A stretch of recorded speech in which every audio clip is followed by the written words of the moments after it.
devemos nos tornar como criancinhas. Devemos retornar à mesma confiança infantil que tivemos em nossos dias da infância. O Mestre nos disse que devemos nos tornar como criancinhas. Vamos voltar àquele ponto em que não mais confiamos em notas de dólares para o nosso suprimento, mas vamos começar a entender que o amor, a consciência ou a espiritualidade é o nosso suprimento e que enquanto tivermos a presença do amor, teremos todas as coisas acrescentadas a nós. Esse é um passo no desdobramento e revelação de Deus, a divina consciência aparecendo como amor e atendendo às nossas chamadas necessidades humanas. Você pode facilmente entender que, por um tempo, toda vez que você lida com dinheiro, você precisará conscientemente lembrar-se de que isso não é suprimento, mas sim o efeito do amor. É o efeito da presença de Deus aparecendo como sua consciência. Desta forma, você irá desenvolver gradualmente, dentro de si mesmo, uma atitude que reconhece que a nota de dólar não é a realidade do seu sustento. Um exemplo disso é o caso do casal hindu que assumiu a vida espiritual.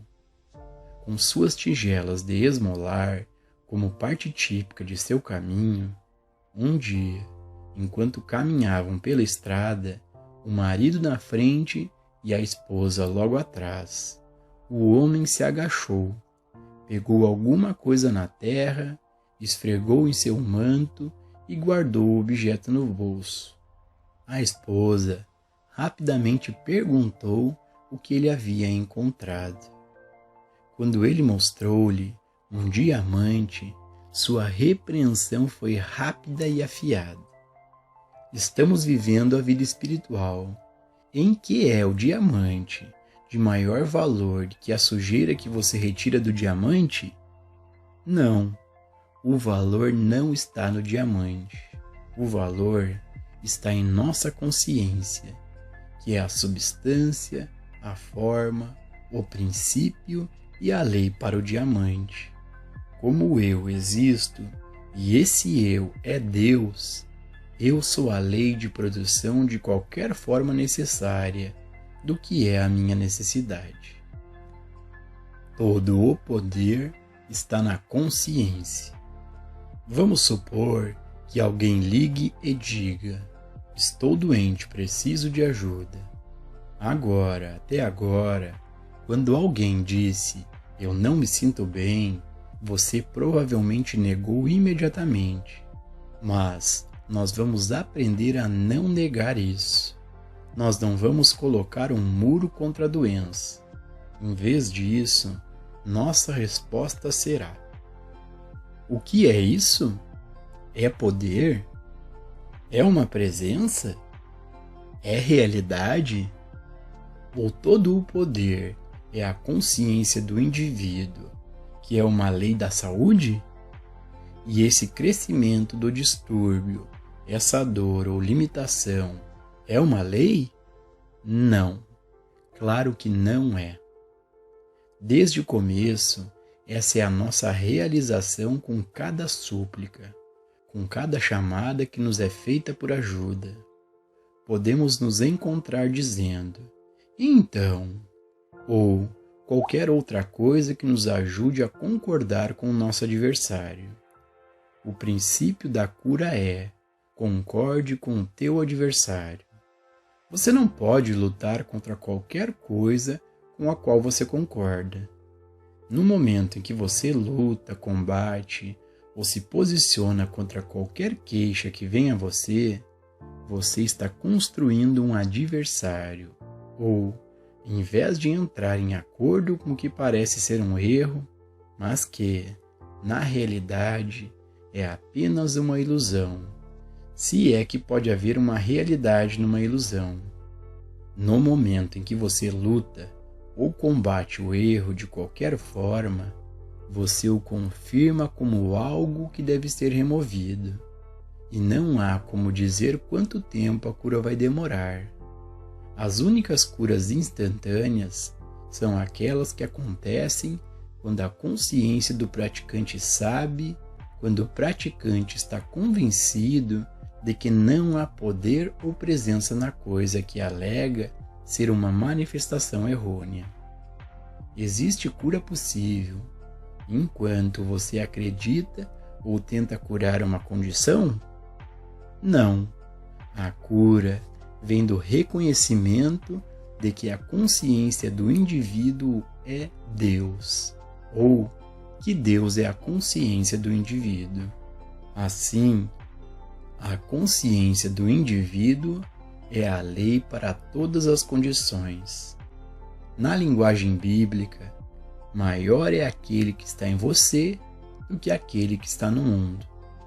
A consciência Deus, a consciência do indivíduo, é sempre a lei, é sempre a presença, é sempre a realidade.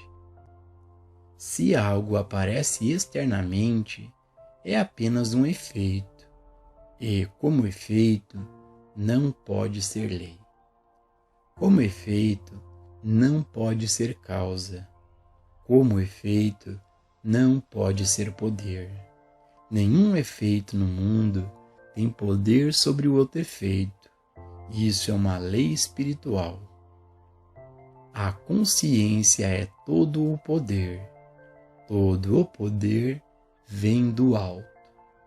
Deus deu domínio ao homem. Em outras palavras, Deus, a consciência universal, deu ao homem a consciência espiritual individualizada. Todo o poder sobre tudo o que existe no reino do efeito, seja uma pequena flor ou um planeta no céu. No momento em que você reconhece algo no reino do efeito como tendo domínio sobre você, você faz disso uma lei para si mesmo. E você sofre com isso até reverter sua posição e perceber que é impossível que eu, a totalidade de Deus manifestada, o infinito Filho de Deus, eu, a quem Deus disse, tudo que eu tenho é teu, esteja à mercê de qualquer coisa no reino exterior, de qualquer pessoa, de qualquer condição ou qualquer conjunto de condições. Quando você percebe que Deus, a consciência divina infinita, é a consciência do indivíduo e é a lei para o universo, você toma posse de sua vida e passa a ter algum grau de domínio sobre ela. Caso contrário, você é uma vítima de alguma forma particular de governo, de uma certa quantidade de dólares, ou de germes, infecção ou contágio. Apenas no grau em que você pode perceber a sua unidade com Deus, apenas no grau em que você pode perceber que você é a própria presença de Deus, agindo como uma lei para o seu universo, só nesse grau você pode alcançar o domínio sobre sua existência. Onde Deus está, eu estou. Eu e o meu Pai somos um. O lugar onde eu estou é Terra Santa. Se eu faço a minha cama no inferno, eu, Deus, estou lá. E isso que eu sou é uma lei para tudo que aparece como universo externo ou como universo do efeito. Desistir do nosso medo de qualquer coisa no mundo do efeito é o primeiro passo para alcançar a consciência do Cristo. A consciência do Cristo não tem medo de uma doença ou pecado, não tem medo dessas coisas. Diz apenas: nem eu te condeno. Vai e não peques mais. Quem te impediu? Pega a tua cama e anda. E por quê? Porque assim concordamos com o adversário e reconhecemos que o único poder é a consciência do indivíduo.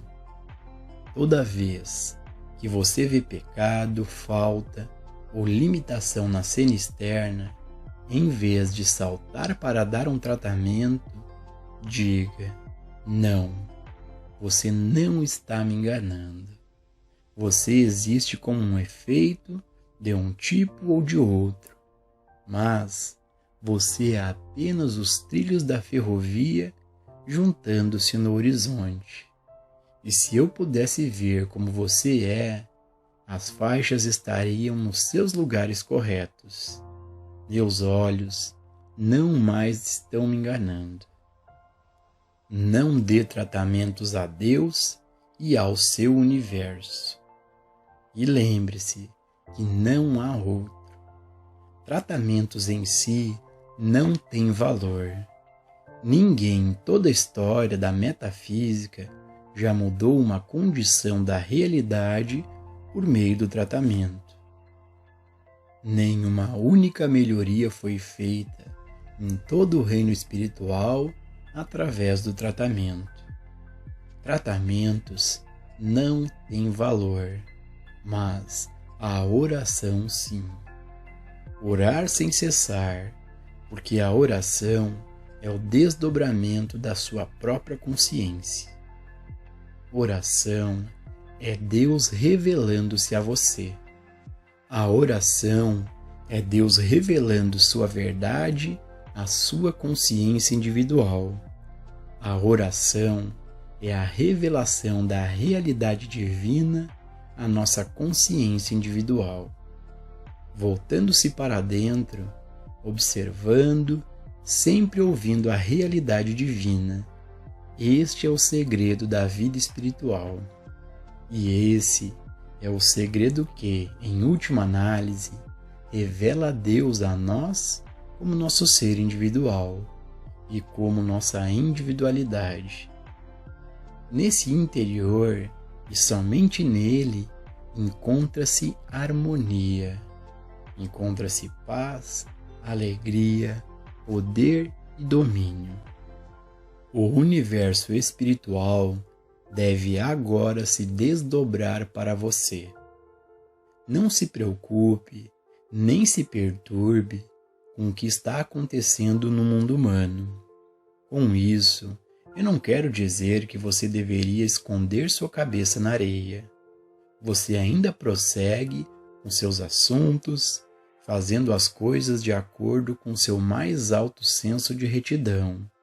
Mas você não deve ter nenhuma preocupação com os resultados de seus esforços, quando passa a viver nesse sentido. Lembre-se disso. Existe um universo invisível e inefável. Isso é o que você está procurando. Carne e sangue não poderão herdar o reino de Deus. Mas não é dito carne doente ou sangue doente. Apenas diz carne e sangue. Nada que existe como forma pode herdar o reino de Deus. Nada daquilo que existe para o seu sentido mortal pode ser levado ao reino de Deus. Nós estamos dedicados agora não a tentar melhorar as condições humanas, mas sim à revelação de Deus e do universo espiritual, manifestando-se como nossa consciência individual. Existe um universo infinito e invisível. Existe um mundo de ideias espirituais, mas este mundo não tem relação com o mundo que podemos ver, ouvir, tocar, provar ou cheirar.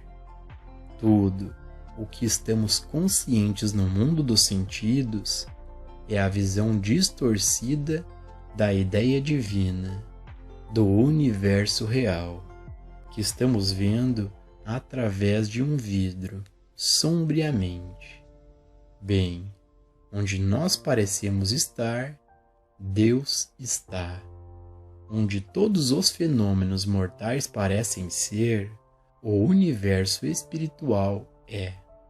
Nós estamos apenas vendo através de um vidro sombriamente. Chamamos isso de mortal e material, mas, em sua verdadeira essência, é espiritual e divino.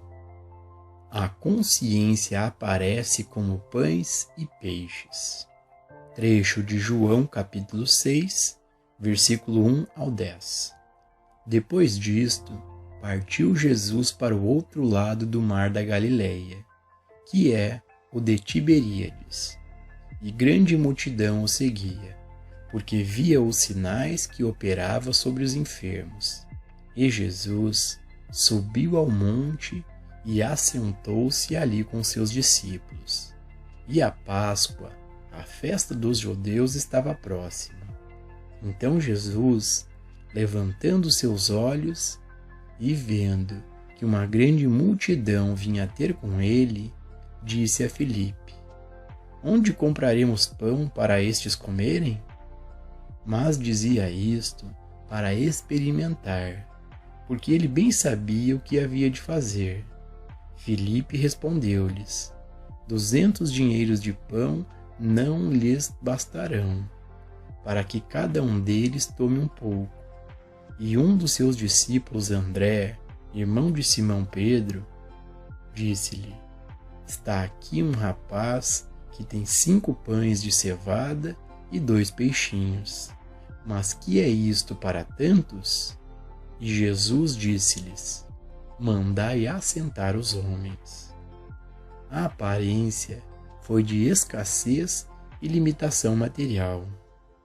A primeira resposta da maioria de nós em tal situação é: eu tenho apenas 50 centavos e eu preciso de $5. É neste ponto que o sentido material começa a se preocupar com o que o mundo chama de úlceras.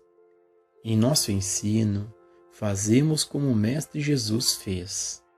Instantaneamente, nos afastamos da cena, da imagem.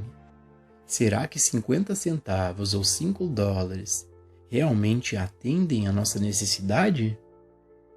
É isso o suficiente para atender às nossas necessidades? Ou é a presença de uma divina consciência aparecendo como consciência individual? Não é isso que vai atender à nossa necessidade e nada mais? Se você se lembrar dessa lição, nunca mais buscará por pães e peixes, ou moedas e notas, ou julgar a profundidade do universo ilimitado de Deus pelo sentido limitado e por números finitos. Descobrimos não como pegar alguns pães e peixes e multiplicá-los, mas descobrimos verdadeiramente a lei do amor. O sentido finito começa com $100 e você dizendo: quando eu tiver $1 milhão, não importa o quanto você multiplique pães e peixes ou dólares, você nunca ficará satisfeito. A satisfação vem somente quando você puder olhar para o que você tem no reino externo e dizer: essa não é minha necessidade. Minha necessidade é o reconhecimento de que dentro de mim está o reino de Deus, que dentro da minha consciência está o universo espiritual e, a partir da profundidade da minha consciência, flui a infinidade do meu ser. Não tem nada a ver com pães e peixes. Chegar a este estado de consciência requer prática, porque, repetidas vezes, seremos tentados a olhar para os pães e peixes e dizer: eu tenho ou você tem, Ou eu não tenho e eu quero. Então é quando devemos lembrar de não sermos tentados, mas de nos afastarmos dos números, valores e graus e percebermos: nada lá fora vai atender a minha necessidade. Nenhuma quantidade de coisas vai suprir a minha necessidade. Minha necessidade só pode ser satisfeita pela realização do infinito de minha própria consciência.